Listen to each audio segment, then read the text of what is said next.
In the United States, a civil war has taken over the country. Texas and California have seceded and formed the WF or Western Forces Militia, while Florida has created its own alliance. A third-term president leads the government forces against the secessionist movements, and he often appears on TV to make speeches, swearing victory is close thanks to the defense of the loyalist states. However, nobody believes him, and it's only a matter of time before Washington, D.C. is reached by the WF. War photographer Lee watches the speech from her hotel room in New York and even takes a picture of the TV. Then she notices a bombing occurring in the middle of the city. The next day, Lee and her colleague journalist Joel take a car downtown to cover a protest in which desperate people are begging for water.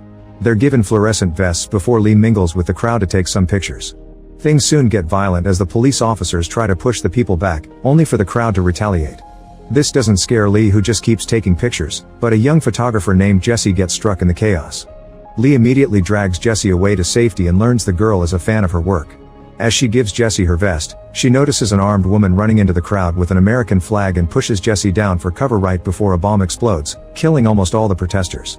For several minutes Jessie can't hear anything and she has to deal with her shock. However, Lee quickly comes out to take pictures of all the bodies. Jessie forces herself to take a picture too, not wanting to be seen as lesser. Later at a hotel where all journalists are staying, Lee and Joel discuss their options with their mentor Sammy while Lee tries to upload her pictures regardless of the slow Wi-Fi. There are rumors of a big attack on July 4th to make it historically relevant, but they aren't sure if believing it. At that moment the power goes out, which happens often since the war started, and that's why the hotel has a generator ready. After some prodding, Sammy learns the duo will drive through the country's war zones to reach DC, but not to cover the front lines. They want the last interview with the president, who hasn't given an interview in 14 months. In fact, journalists get shot if they approach the White House. Sammy thinks their plan is insane and even knows what the best route to reach DC is, so Lee guesses he wants to reach DC too. However, Sammy wants to go to the front lines in Charlottesville, Virginia, and he needs a ride. At first Lee and Joel are worried because Sammy is too old to run, but in the end Lee agrees to bring him. Afterward, Lee tries going to a room on the 10th floor and the receptionist reminds her that the power comes and goes, so using the elevator could be a risk. At that moment she's approached by Jessie, who has come to thank her and give her the vest back. Lee tells her to keep it and to get a helmet for the future. Jessie explains she's been a regular photographer so far and she's trying to become a war one, which is why Lee is her hero. Later in her room, Lee takes a bath to try to relax, but she's haunted by all the atrocities she's seen in the many wars she's covered. There's been disgusting amounts of death, destruction, and torture, and Lee took pictures of all of it while being unable to help those in need. The next morning the group gets ready to leave and Lee is shocked to see Jessie in the car. She has an argument with Joel, who calls out Lee's hypocrisy on many points. She's fine with Sammy, who can't run, and all journalists start at that age, including Lee herself. With no arguments left, Lee agrees to bring Jessie, but only if they drop her at Charlottesville with Sammy. The group takes off, and when they leave the city, Sammy reminds Jessie to pay attention. The roads are full of abandoned or broken cars, so they must drive around them. At a checkpoint, soldiers make sure to check their journalist IDs before letting them pass. During the trip, Sammy and Joel discuss what kind of questions Joel can make during the interview, like touching on the subjects of disbanding the FBI and using airstrikes against American citizens. Eventually they find a gas station guarded by 3 armed guys. They really need the fuel, so they risk stopping. At first the men don't want to share, but they quickly change their mind when Lee offers to pay extra and in Canadian currency. While they fill the tank, Jessie notices something in the distance and goes to check while one of the men follow her. Lee gets worried and follows them as well. To Jessie's disgust, she discovers 2 men hanged by their wrists after being severely tortured. The gunman explains they were looters and his group has been arguing over what to do with them for days, since they're still alive. He gives Jessie the power to choose, but she freezes. To distract the guy, Lee makes him pose with the looters and takes a few pictures. Later, when the group is back on the road, Jessie complains that she didn't take a single photo and wonders if she should have helped. The others explain this is the journalist life, so she must get used to it because it'll get much worse later. Jessie can't help to cry but promises to be braver in the future. As the group continues to travel, they hear more empty speeches from the president on the radio and watch the destruction that surrounds them. There are bodies everywhere, but something else catches Lee's attention and she makes Joel stop the car. Then Lee takes Jessie to a fallen helicopter so she can take some interesting pictures. While doing so, Jessie apologizes for being a burden and explains her old-style camera used to belong to her dad. He's currently hiding in his farm pretending nothing is happening, which bothers her. Jessie wonders if Lee would photograph her if she ever got shot, but Lee lets her reach her own conclusions. In the evening, the group stops to rest. While watching gunfire in the distance, Lee comments on how she used to cover wars as a way to send home some warnings, yet now the violence is right there around the corner. Sammy realizes she's losing faith in the power of journalism and that's why she's being hard on Jessie. Meanwhile, Joel tells Jesse it's normal if she's unable to sleep after what she saw and offers his comfort if she needs it. That night they sleep outside like campers. The next day they go to the area with the gunfire they saw last night. Lee and Jesse take tons of pictures as two groups continue to fire at each other with a guy stuck in the middle. A team throws out a smoke grenade to offer some cover, however as soon as the guy tries to run he gets shot and his bleeding gets captured on camera. His teammates drag him to safety and try their best to deal with his wound. Unfortunately the man won't stop bleeding and dies as Jesse takes photos of the whole process. Afterward the team enters the building and the journalists follow them. They find a bleeding man asking for help and he gets shot down. Jesse can't help staring as the team finishes searching the building. By the end, Joel is laughing with a fighter as if it was a normal work day. The soldiers capture a few enemies and takes them out for execution, which Jesse takes pictures of too. Sometime later, the journalists arrive at a refugee camp. All tents are full so they'll still have to sleep in their car. While Jesse develops her pictures the old way, she continues to bond with Lee, who explains her parents are also in a farm pretending nothing is going on. When Jesse finally takes a look at her pictures she's disappointed that they don't look good, but Lee reminds her this is normal, only one of every 30 photos will be worthy.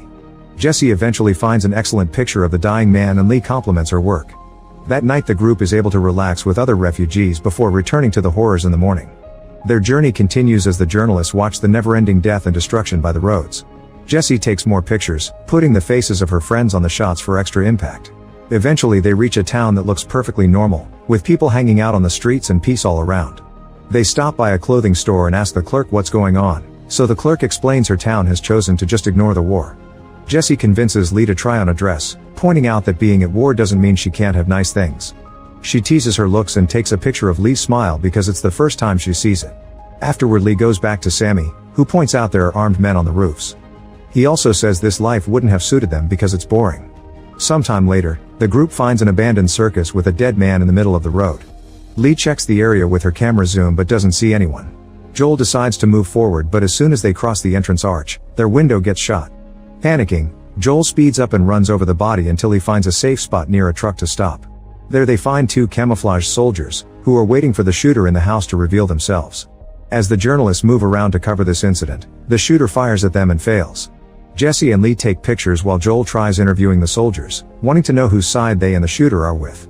However, the soldiers don't belong to any team, they're just two dudes trying to kill a person that wants to kill them in return.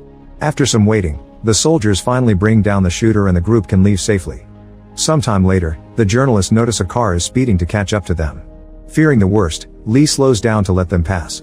However, the car drives by their side and a guy screams at them, giving them a scare. Thankfully it's just a prank and these guys are Tony and Bohai, fellow journalists and friends of Joel. It turns out that during their night at the hotel, Joel got drunk and told Tony where they're going. Tony also reveals Joel had hit on Jesse. He's so excited to see them that he climbs through the window and gets in the car with them, saying they're more fun.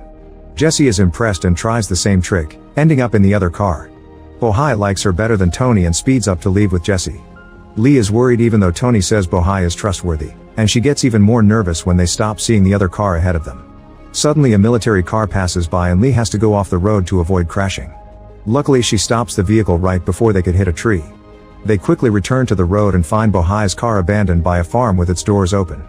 The group goes to investigate and discovers Bohai and Jesse were captured by loyalist gunmen, who are keeping them on their knees while dropping bodies in a huge grave. Sammy points out these dudes aren't normal soldiers because they're clearly doing this in secret, but Joel thinks their press IDs can keep them safe everywhere. Lee, Joel, and Tony approach the gunmen and explain that Bohai and Jesse are part of their journalist group, swearing they're just going to Charlottesville to cover a story about a university opening again. Without hesitation, the head gunman shoots Bohai, leaving Jesse in shock and making Tony cry. The gunman asks them where they are from, so Lee, Joel, and Jesse mention their home states. However, when Tony explains he's from Hong Kong, he gets shot as well. As everyone panics, Sammy shows up in the car and hits the soldiers with it, causing them to fall in the grave. Jesse accidentally falls as well and she has to climb on the huge pile of bodies to get out. Joel helps her and the group gets back in the car to drive away, ignoring the remaining gunman that tries to shoot them as they escape. On the road, Jesse and Joel have breakdowns, and Jesse even vomits. They barely travel a mile or two before Sammy announces he can't drive anymore and the group discovers he's been shot. They move him to the back seat and Joel takes over the wheel, driving as fast as possible through a burning forest. Eventually they reach the WF military base in Charlottesville, where they have a flag with only 2 stars. Unfortunately it's too late, Sammy is dead. As Joel yells at the wind, the soldiers take Sammy's body away in a box. Lee stares a picture she took of dead Sammy, only to delete it. Moments later, they learn from journalist friends that most of the loyalists have already surrendered, so DC is undefended except for a few remaining soldiers. The president's death is imminent, which means the group can't have their interview. Joel is incredibly annoyed because it means Sammy died for nothing. Lee and Jesse take a moment to grieve together, and Jesse admits these past days she's felt the most afraid in her life, but also the most alive. Later, while Lee is washing Sammy's blood off the car, the trio agrees to leave with the WF so they can cover their attack on the White House. Most of the loyalists may have surrendered, but there are still enough of them to keep the fight on the streets. As the WF attacks the Lincoln Memorial, the journalists follow the soldiers through the area. Jesse is taking plenty of impactful pictures, but Lee freezes when she's hit by her PTSD. Joel makes her snap out of it when a tank and a helicopter clean the way on the streets, allowing them to keep moving. The soldiers go to different roofs to establish a line of defense, and the journalists hide behind an armored car to follow the story. Suddenly, an explosion causes the armored car to drive away, so the group has to run to hide. Jessie is slower because she keeps taking pictures, especially one of a man in flames. She also gets some great shots of a tank finally breaking the wall surrounding the White House. Lee is still struggling and even crying, so Joel has to keep her moving. Nearby, another journalist and her cameraman are recording the whole deal. At that moment, they notice some Secret Service agents bringing the president out of the White House and putting him in a car. 3 vehicles leave the area, and as soon as they crash on the streets, the soldiers surround them to shoot every single person inside. Jesse takes more pictures, however Lee guesses this is a decoy and drags her friends into the White House to find the actual president. Some soldiers notice this and follow them. Inside the White House, they find a few bodies and not much else. The soldiers soon arrive and start a thorough search that takes them to find an agent surrendering in the conference room. A more alert Lee takes pictures with Jesse as the agent explains she wants to negotiate the president's surrender, asking for him to be taken to a neutral country. However, the soldiers just shoot her and keep going deeper into the White House. More secret agents open fire on the corridors, and the journalists do their best to keep taking photos of every death. They run through multiple rooms, shooting one loyalist after the other with no mercy. When they reach an area at the back, Jesse takes a risk by standing in the middle of the hallway for a picture, and Lee jumps in front of her because the enemy is about to open fire. Jesse falls to the ground and doesn't hesitate to take pictures of Lee getting shot to death right in front of her. Afterward, Jesse is left in a state of shock for a few seconds until Joel asks her to come along to the Oval Office.